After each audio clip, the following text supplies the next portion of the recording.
परम पूज्य आचार्य श्री शांति सागर जी महाराज की, परम पूज्य आचार्य श्री सरस्वती सागर जी महाराज की, परम पूज्य आचार्य श्री अभिनंदन सागर जी महाराज की, परम पूज्य आचार्य गुरुदेव सुंदर सागर जी महाराज की, गुरुदेव समंत भद्र स्वामी की जय।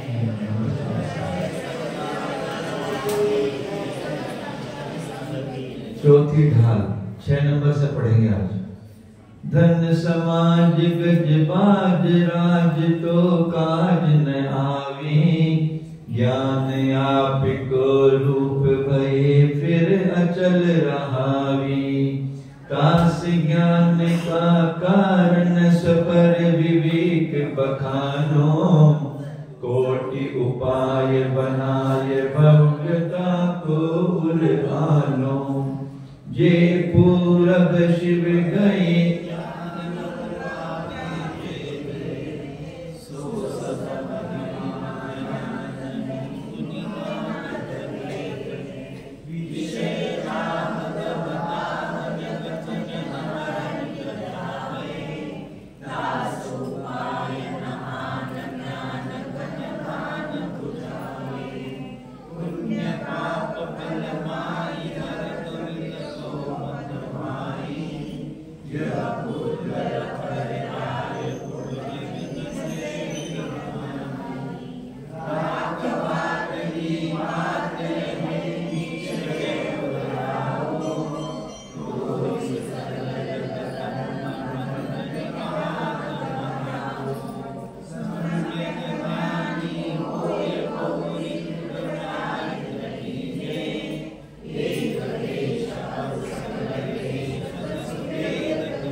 कल यहाँ तक हुआ था। श्रावक के 12 व्रतों का वर्णन किया था। 5 अनुव्रत, 3 व्रत, गुणव्रत और 4 शिक्षा व्रत। ये 12 व्रतों का निरतिचार पालन करके एक श्रावक भी 16वें स्वर्ग तक जा सकता है और वहां से फिर मनुष्य भाव मिलेगा, ये भी निश्चित है। 12वें स्वर्ग से ऊपर 13वें, 14वें, 15, 16 या ऊपर के स्वर्ग से आकर मनुष्य ही होता है, त्रियंच आदि में उत्पन्न नहीं होगा। 12 स्वर्ग तक के जीव तो आगे त्रियंच हो सकते हैं, पहले दूसरे वाला एक इंद्रिय भी बन सकता है, परंतु उसके ऊपर के जीव जितने भी होंगे आकर मनुष्य बनेंगे और फिर जो व्रती होगा उसके अंदर संस्कार रहेंगे और अगले भाव में मुनि होकर मोक्ष को प्राप्त कर सकते हैं। आगे पांचवी ढाल शुरू करते हैं। आगे मुनि सकल व्रती बड़े भागी, भव भोगन ते वैरागी।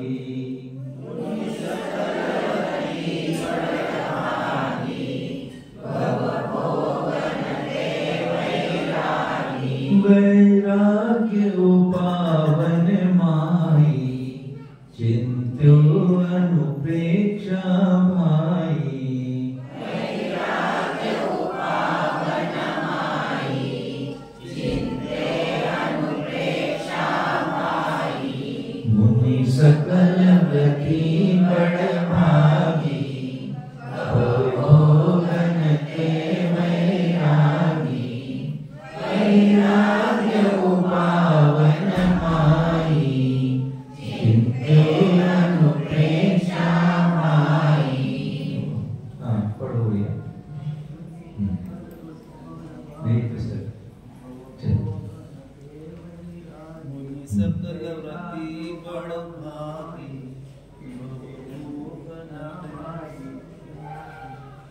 वैराग्य उपावन माई, चिंत्य अनुप्रेक्षा भाई। मुनि सकल व्रती बड़ भागी। मुनिराज महाव्रती, महाव्रतों को धारण किए हुए हैं, बड़ भागी, बहुत भाग्यवान हैं, बड़ भागी। ये अरहंत की मुद्रा है। अरहंत भी कैसे होते हैं? ऐसे ही होते हैं ना।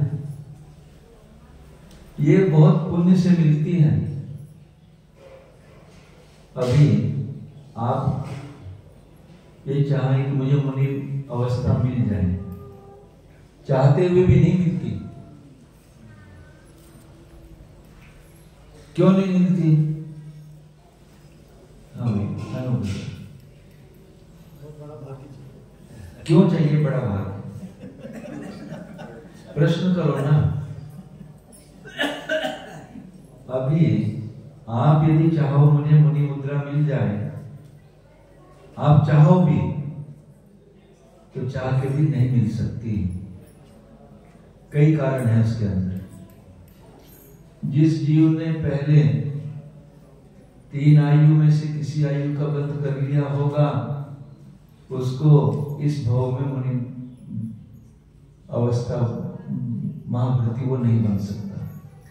यदि मनुष्य आयु का बंध कर लिया है, त्रियंच आयु का बंध कर लिया है, नरक आयु का बंध कर लिया है, तो मुनि नहीं बन सकता। ऐसे ऐसे रहस्य खुलते हैं।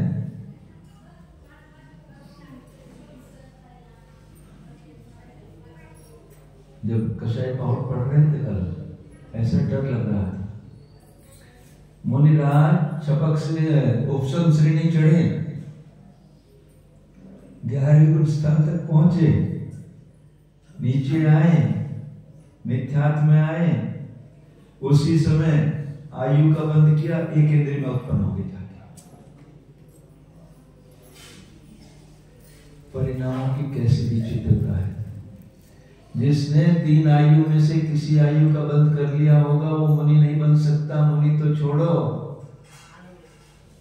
अनुव्रती भी नहीं बन सकता।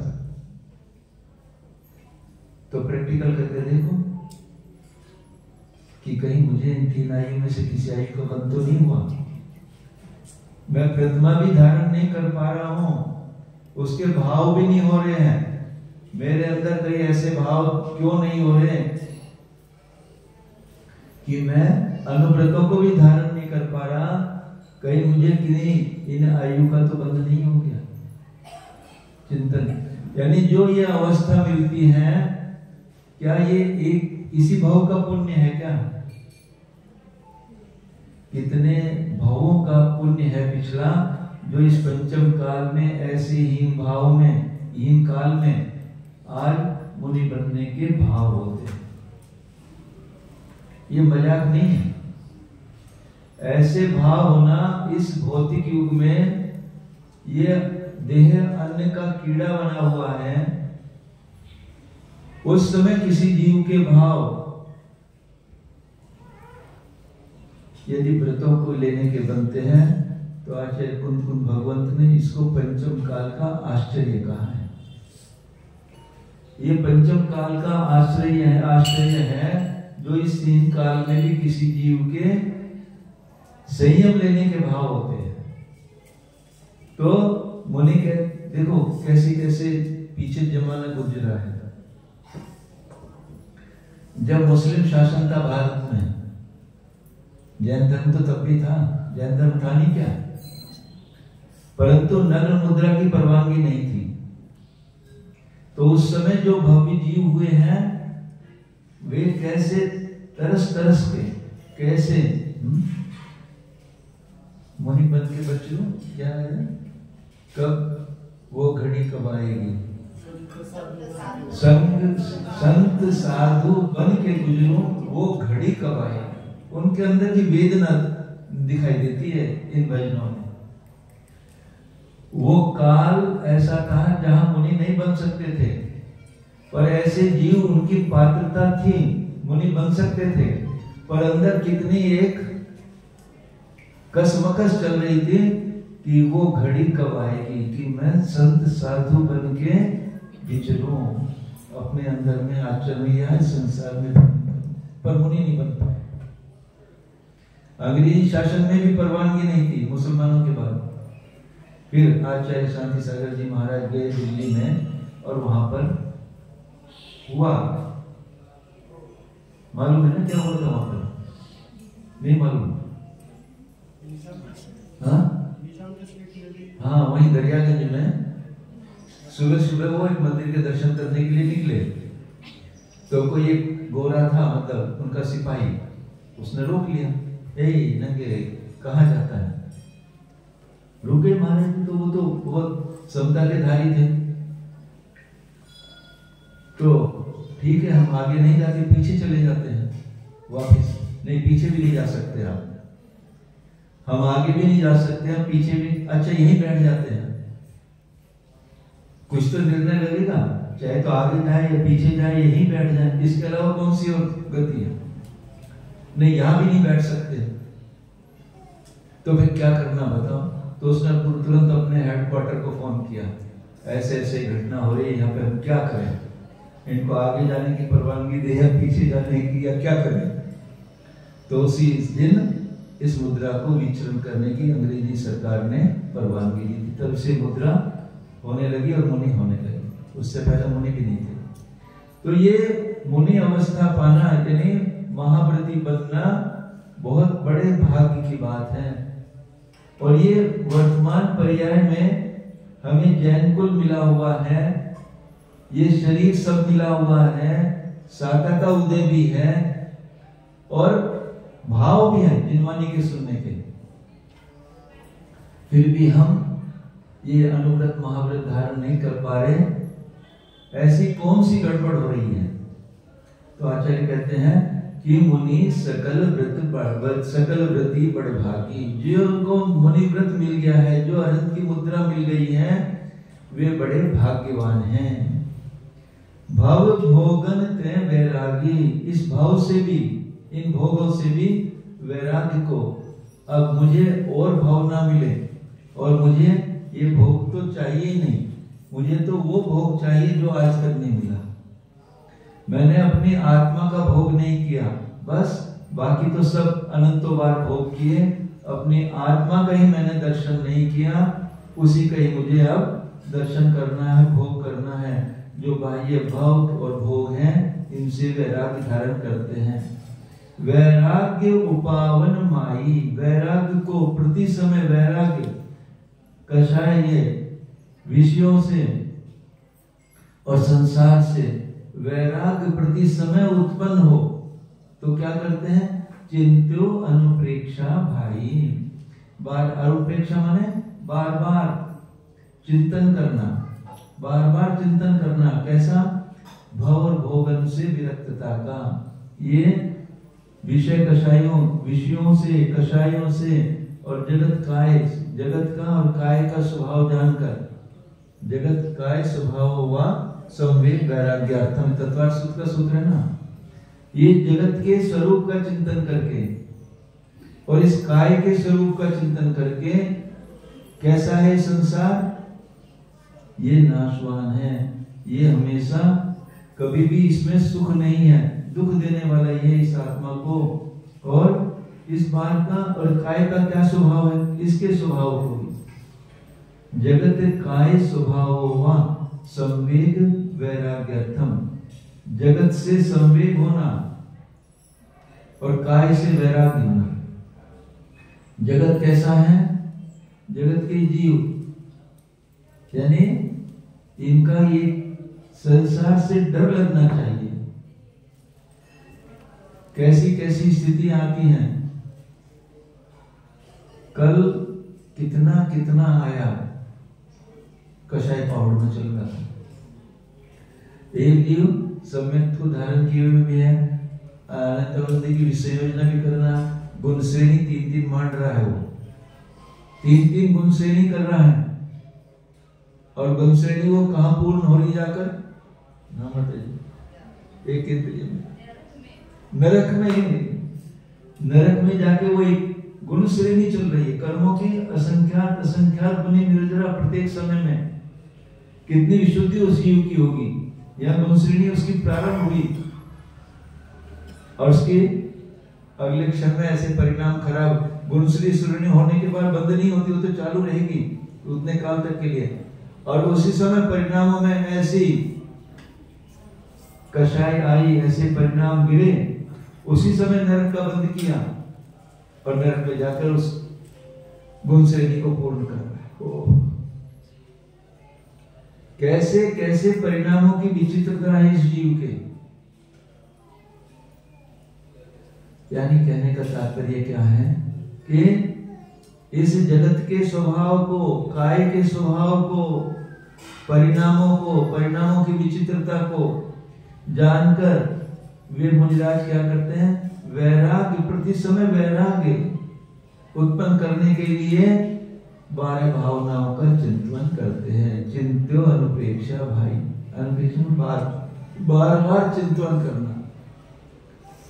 वैराग्य बढ़ाने के लिए बार बार चिंतन करना। सुबह को ध्यान जो करते हैं, क्या करते हैं उसमें? नहीं, ये संसार तो कुछ भी रहने लायक जगह नहीं है। ये शरीर भी कैसा है? ये कितना गंदा जगह है। यहाँ रहने के लिए तेरा परमात्मा यहाँ पर विराजमान है। कहाँ विराजमान है? हाँ, सुकुमार भाई, कहाँ विराजमान है? कहाँ? देह देवालय है, ये गटर है।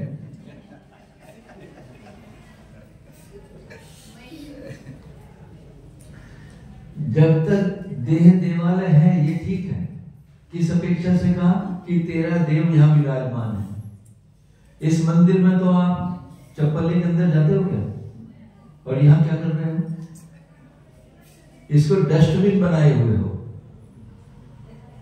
डस्टबिन, कुछ भी इसके अंदर डालते हो, कभी भी, दिन हो, रात हो, भक्ष हो, अभक्ष हो, कुछ भी, इसको डस्टबिन। तो इसको देवालय कैसे कह रहे हो? ये तो वास्तव में गटर है। और कितना कितना इसमें सात धातुएं, मल धातुएं भरी पड़ी है। तो ऐसे इस गटर से इस परमात्मा को अलग करने के लिए वो मुनिराज 12 भावनाओं का चिंतन करते हैं कि कैसे, वो कौन सी प्रोसेस है, उस प्रोसेस को करके इस अपने चेतन परमात्मा को हमेशा के लिए इस शरीर से मैं अलग कर दूं। एक बार अलग हो जाए तो फिर कभी भी शरीर धारण करना नहीं पड़ेगा। एक करते हो, चिंतत सम सुख जागे, जिमी ज्वलन पवन के लागे।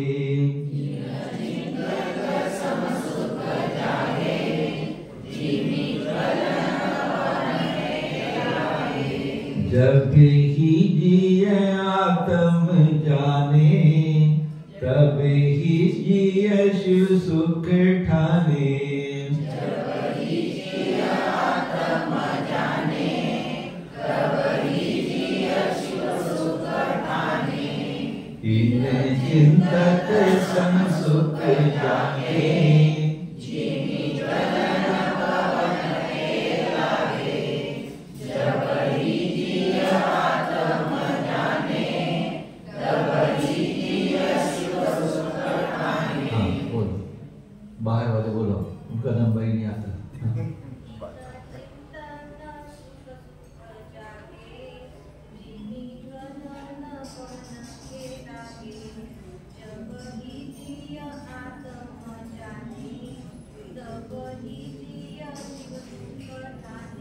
इन चिंतत सम सुख जागे, इन 12 भावनाओं का चिंतन करते हुए, जगत के स्वभाव का, काय के स्वभाव का चिंतन करते हुए सम सुख जागे, समता रूपी सुख उत्पन्न होता है।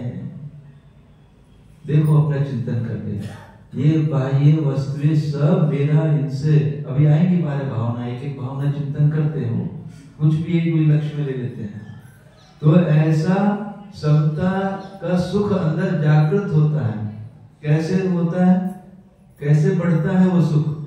जिमी ज्वलन पवन के लागे, जैसे अग्नि भड़कती है ना, कब? जब उसको हवा मिलती है। ऐसे जब इस जीव को 12 भावना के चिंतन रूपी हवा मिलती है, इसको वैराग्य की अग्नि धधकने लगती है, बढ़ने लगती है, और आत्मा का सुख जागृत होने लगता है, आत्मा का सुख आने लगता है। जब ही जिए आत्म जाने, जिस समय ये जीव अपने आत्मा को जानता है, मतलब अनुभव करता है। जब आत्मा में अनुभव आएगा, जब आत्मा का अनुभव होगा, तब कोई बाह्य संकल्प विकल्प होगा क्या? दोनों में से एक ही काम होगा, या तो कोई उपयोग में बाह्य संकल्प विकल्प होगा, या अपनी आत्मा होगी, ये जीव द्रव्य होगा। दोनों एक साथ नहीं हो सकते। तो जब यह जीव अपने आत्मा का, निःशुद्ध आत्मा का, अपने कर्म कारक परमात्मा का जानता है, यानी अनुभव करता है, ये है यहाँ पर, हूं मैं यहाँ।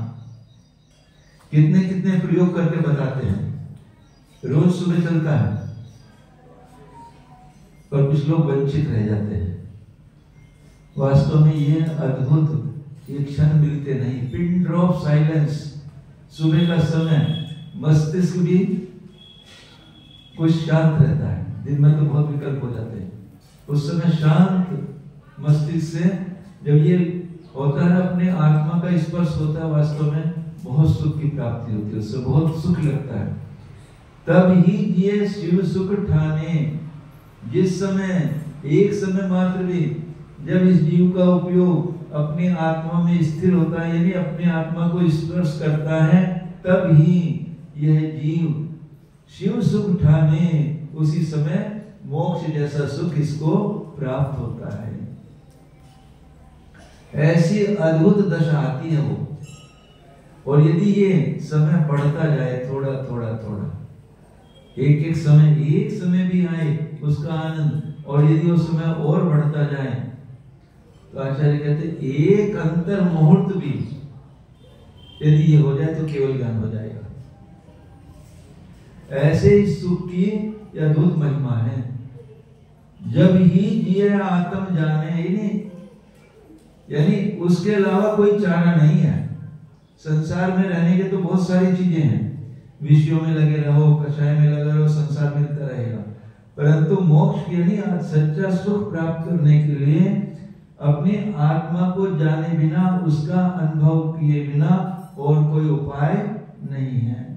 कितने भी बाह्य में कार्य कर लो, मुनि व्रत भी धारण कर लिए, बाह्य में लगे हुए हैं, यदि अपनी आत्मा का कुछ भी पता नहीं है, तो ऐसे मुनि तो हम कितनी बार बने होंगे माता जी?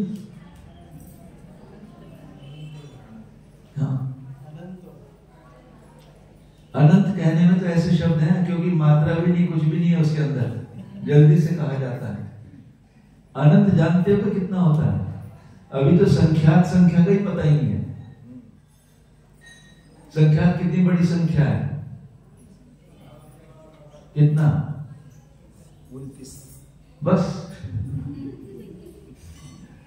वही कह रहा हूं, अभी तो कुछ भी पता नहीं है, अभी संख्यात का ही पता नहीं। संख्यात के ऊपर तो असंख्यात कितने प्रकार का है, असंख्यात, और उसके बाद अनंत, कैसे कैसे ये संख्याएं बनती हैं, कुछ भी पता नहीं अभी तो। संख्यात के बारे में सुन लोगे, संख्या कितना बड़ा है, तो कहते महाराज जी आप तो हमने से हट बीट रुकने की बात करते हैं।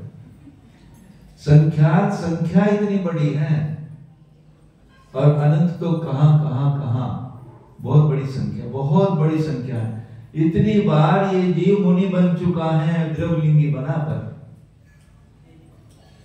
आत्मा का अनुभव इसको नहीं आ पाया। आत्मा का अनुभव आ जाए, ऐसा अनुभव इसको हो जाए, ये न समझना कि आत्मा का अनुभव केवल पुरुषों को ही आता है। ये तो पर्याय है, स्त्री पर्याय, पुरुष पर्याय, मुनि पर्याय, यारी का पर्याय नहीं। आत्मा का अनुभव तो कोई भी जीव, पंचेंद्रिय, हाँ, संगी पंचेंद्रिय पर्याप्त जीव ही आत्मा का अनुभव ले सकता है, अन्य कोई नहीं लेगा। देखो कितना बड़ा पर्याय आपके, एक इंद्रिय, दो इंद्रिय, तीन इंद्रिय, चार इंद्रिय, असंगी पंक्ति, कितनी पर्याय आपने धारण की, उनमें आत्मा का आनंद आया क्या? आज जो मिला हुआ है आपको, और ये भी समझो जो ग्रस्त भी अनुभव, मैं ये नहीं कहता, ग्रस्त भी आत्मा का अनुभव करता है, पर जितने संकल्प विकल्प आपके साथ है, हमारे साथ है क्या उतना? तो जितना आनंद ये साधु ले सकते हैं, या हम मुनि बनकर जितना अपना आत्मा का जो अनुभव कर सकते हैं, वो ग्रस्त अवस्था में नहीं आएगा। वो क्वांटिटी ग्रस्त अवस्था में नहीं रहेगी। हम तो 24 घंटे इसी काम में लगे हुए हैं। हम एक लाइन पढ़ते हैं तो आंख बंद करा तो देखो कितना आनंद आया। तो बार बार ये करो, फिर जाओ, बाहर जाओ, अंदर जाओ, ये बराबर चलता रहता है। आप तो देख रहे महाराज जी तो बैठे रहते, इनके पास तो कुछ काम है नहीं, चलो थोड़ी देर बैठ जाओ, इनके पास टाइम पास करने के लिए। हाँ, तो आचार्य कहते हैं जैसे ये जीव अपने आत्मा का अनुभव करता है, ऐसे इसके अंदर ऐसी विशुद्धि बढ़ती है और ऐसी अग्नि धधकती है, जैसे वायु के संपर्क से अग्नि धधकती है, ऐसे। और इसका उदाहरण लिया था कि यदि सर्प काट खाए तो विष भी चढ़ता है ना, एक एक समय बाद विष चढ़ता जाता है और उसकी लहर आती है, वो और तकलीफ करता है। पर यहाँ पॉजिटिव, जैसे जैसे आत्मा की गहराई में उतरोगे, आत्मा का अनुभव करोगे, एकाग्रता आपके ध्यान में होगी, आपके आनंद में बढ़ोतरी होती चलेगी। सच्चा आनंद तो वो है, तो वो आत्मा का सच्चा आनंद। और आचार्य ने कहा तब ही जिए शिव सुख ठाने, जैसा मोक्ष का सुख है, जैसे सिद्ध भगवान निरंतर और अनंत काल के लिए है, ऐसे ये जीव एक एक समय भी वैसे सिद्धों के समान सुख इस जीव को भी होता है। आगे अनित्य भावना, जो वन ग्रह गोधन नारी है, ये गय जन आज्ञाकारी,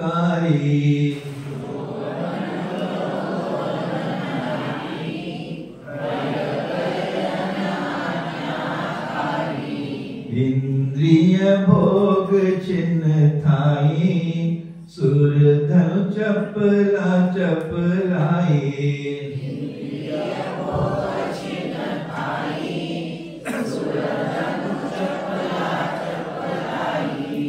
जो अनुग्रह गोधन नारी,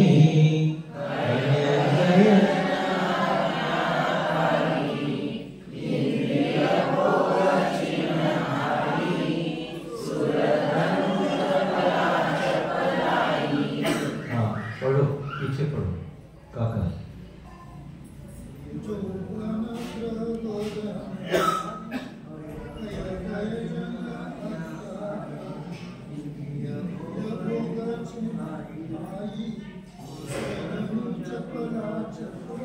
यौवन, यौवन, बालपना, यौवन, बुढ़ापा भी। ये यौवन भी कभी रहने वाला नहीं है क्या? ग्रह, घर भी आज ये कल को है, ये भी शाश्वत नहीं है।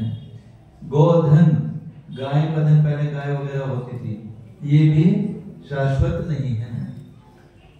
नारी, स्त्री कभी रहने वाली है क्या? जब आयु कर्म होगा पूरा हो जाएगा उसका। हय गण, घोड़े, हाथी और जन, मित्र और आज्ञाकारी, ये नौकर आदि भी आज हैं, कल नहीं है। इंद्रिय भोग और इंद्रियों के भोग, इंद्रियों के भोग भी कैसे हैं? नश्वर हैं। जब भोग होते हैं तो इंद्रिया कार्यकारी नहीं होती, और जब इंद्रिय कार्यकारी होती है तो भोग नहीं होते। ये भी छिन्न थाई क्षण भंगुर हैं। सुर धनु, सिर धर्मनी इंद्रधनुष की तरह, जैसे बरसात के बाद इंद्रधनुष निकलता है ना, और देखते देखते विलय को प्राप्त हो जाता है, ऐसे ही चपला चपलाई ये चंचल हैं, चंचल में नाश को प्राप्त होते हैं। शब्दार्थ, अब इसको देखो अपने अंदर। आज हम 50, 60, 70 जिसका जैसे भी इतना हो गए, तो यौवन है क्या अभी? या आ सकता है क्या अभी? यानी आके जो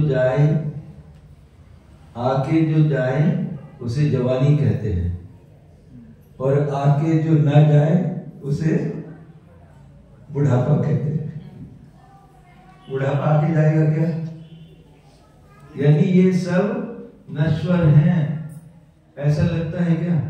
नहीं, इतने भी संयोग हैं, ये सब एक दिन नाश को प्राप्त होने वाले हैं। कितने भी बाह्य संयोग जितने भी ले लो, और तो ये शरीर का संयोग मिला, ये भी एक दिन नष्ट होने वाला है। पुत्र हो, स्त्री हो, मित्र हो, धन हो, घर हो, गाड़ी हो, कुछ भी हो, ये सब बाह्य संयोग एक दिन नष्ट होने वाले हैं।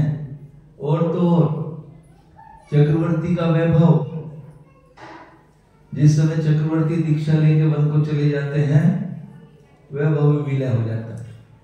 9 निधि 14 रत्न प्रकट हुए थे ना, क्यों हुए थे? वो चक्रवर्ती का वैभव है। चक्रवर्ती पद खत्म हुआ, वो भी विलय को प्राप्त हो जाता है। स्वर्ग के देव स्वधर्मादेव, एक एक देव, एक एक स्वधर्म के कितने हजार हजार देव रक्षा करते हैं, और आयु कर्म पूर्ण हुआ तो सब विलय को प्राप्त हो जाता है। अपनी स्थिति देखो, कैसे कैसे सब ये सब नाशवान हैं। यौवन, घर, गोधन, नारी, जितना भी बाह्य परिग्रह सब आज है, कल होगा कि नहीं होगा नहीं मालूम। इंद्रियों के भोग सब नाशवान है, कोई भी रहने वाले नहीं है। ऐसा चिंतन करो तो क्या होगा? वैराग्य उत्पन्न होता है। ये सब इंद्रधनुष के समान चंचल हैं, नाश को प्राप्त होने वाले, क्षण भंगुर हैं, ये रहने वाले। हम महाराज जी अभी तो 21, 22 या 30, 35 साल की उम्र है, 40 साल के, जब बुढ़ापा आएगा तब दीक्षा ले लेंगे। हाँ भैया, अनु भैया काय कर रहा है। और जब बुढ़ापा आया, महाराज जी गुड़गे काम नहीं कर रहे, विहार कैसे करेंगे? आंखों से दिखाई कम देता है, शरीर अशक्त होता जा रहा है, हम चल नहीं पाएंगे आपके साथ। कब करोगे? आत्म कल्याण का कौन सा समय आपने चुना है? कौन सी प्लानिंग की है कि अब हम सब संकल्प विकल्पों से दूर होकर अपनी आत्मा का कल्याण करेंगे? तो क्या प्लानिंग किया आपने? सब दिखाई दे रहा, आचार्य कह रहे हैं सब नश्वर हैं, बाह्य जितना भी ये सब एक दिन नाश को प्राप्त होने वाला है, रहने वाला कुछ भी नहीं है। फिर क्या सोच रहे हो? आत्मा की तरफ आपका अपने आत्मा के कल्याण के लिए कितना उपयोग चल रहा है? बाहर से अभी वैराग्य हो रहा है कि नहीं हो रहा है? अभी तो लगता है अभी तो आज 10 ही कोटि है मेरे पास, दूसरे के पास तो 1000 कोटि, कम से कम 50-100 कोटि तो मेरे पास हो जाए। पर ये नहीं दिखाई दे रहा जब 10 कोटि है ये भी रहने वाला नहीं है। आयु कर्म का तो एक समय का भी भरोसा नहीं है। अभी कर लो जो करना है, इस आत्मा के कल्याण के लिए अभी अवसर है, फिर आगे होगा या नहीं होगा।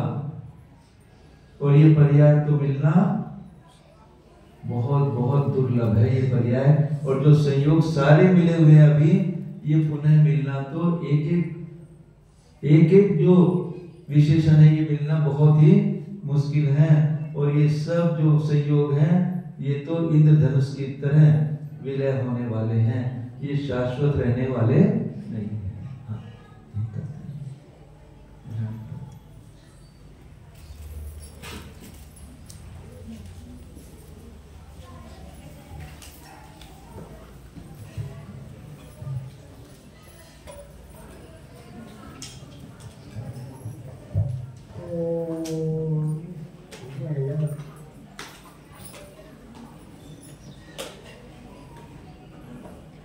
पर्याय अनित्य आहे, उत्पन्न होऊन नाश पावणारी आहे। परंतु मी द्रव्य आहे, जीव द्रव्य आहे, ज्ञान वस्तू आहे, नित्य शाश्वत आहे। जन हा मी जीव शाश्वत आहे, हा मी जीव अविनाशी आहे। 3 लोक 3 कालमध्ये माझ्या या अस्तित्वाचा, या माझ्या नित्य स्वभावाचा कोणीही नाश करू शकणार नाही। हा मी जीव सत्स्वरूप आहे, सत अवस्थितम स्वभावे। सत अस्तित्व हाच माझा स्वभाव आहे।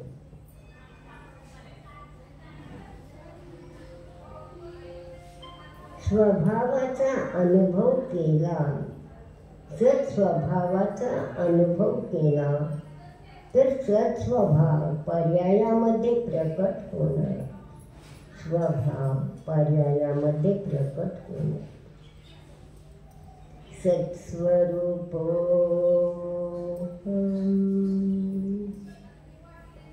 नित्य निरंजन स्वरूपो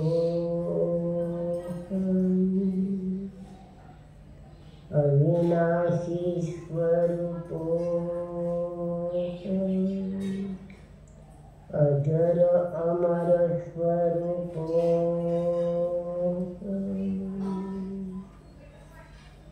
नित्योऽहं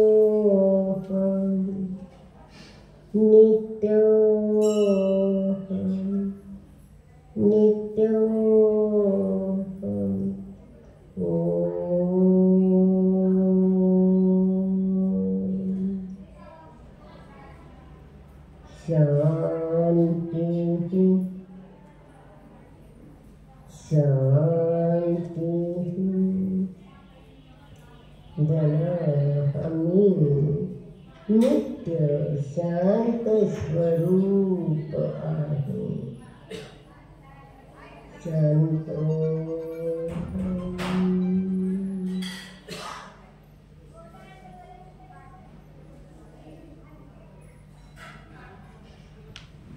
नमो हरिहंसाय।